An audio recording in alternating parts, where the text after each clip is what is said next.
Bharatiya Janata Party President Amit Shah today addressed a public meeting at Fara in Mathura to mark the birth centenary of late Pandit Deen Dayal Upadhyay. Addressing the public meeting, the BJP president said that the Bharatiya Janata Party's current status is all due to Pandit Deen Dayal Upadhyay. He said Bharatiya Janata Party is following the way shown by him for the upliftment of the poor in the country.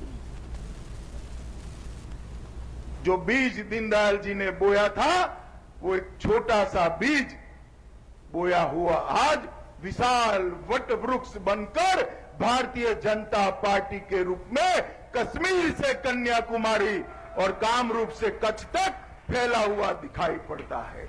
और वही नीतियां जो दीनदयाल जी ने बनाई थी वही नीतियों के आधार पर देश में 13 राज्य सरकारें और केंद्र में नरेंद्र भाई के अगुवाई में केंद्र की सरकार चलकर गरीब कल्याण के रास्ते पर, अंत्योदय के रास्ते पर देश का भला करने का मित्रों प्रयास कर रहे हैं। On the occasion, the BJP president attacked the Bahujan Samaj Party and the Samajwadi Party and appealed to the people of the state to throw the SP government from the state.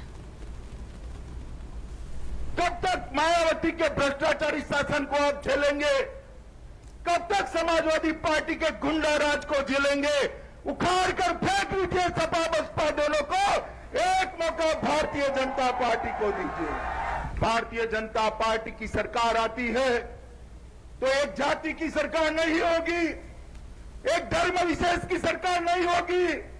Bharatiya Janata party की सरकार आती है तो UP के गरीब बच्चों की, UP के गरीब मां बहनों की सरकार होगी मित्रों, गरीब मां बहनों की।